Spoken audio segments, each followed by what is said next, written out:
Reflection for October 27th, Friday of the 29th week in Ordinary Time, Luke 12:54-59.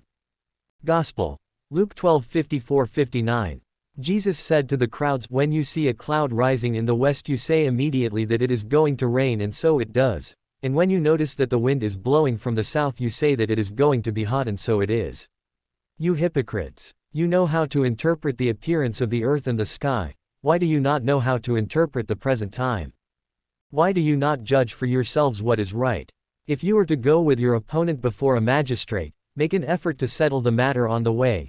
Otherwise your opponent will turn you over to the judge, and the judge hand you over to the constable, and the constable throw you into prison.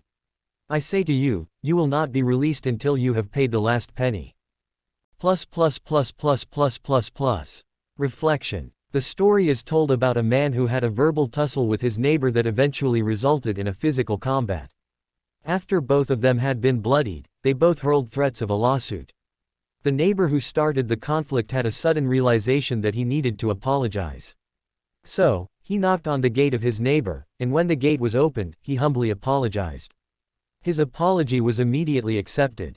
Jesus, in our gospel, is advising us to exert effort to settle whatever conflict we have with anyone, neighbor, spouse, siblings, etc.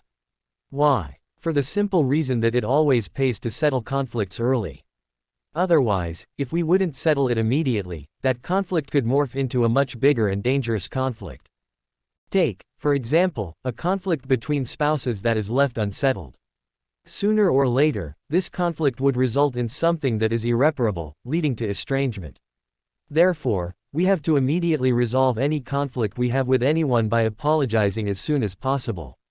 Why? Because those who apologize are always rewarded with peace of mind.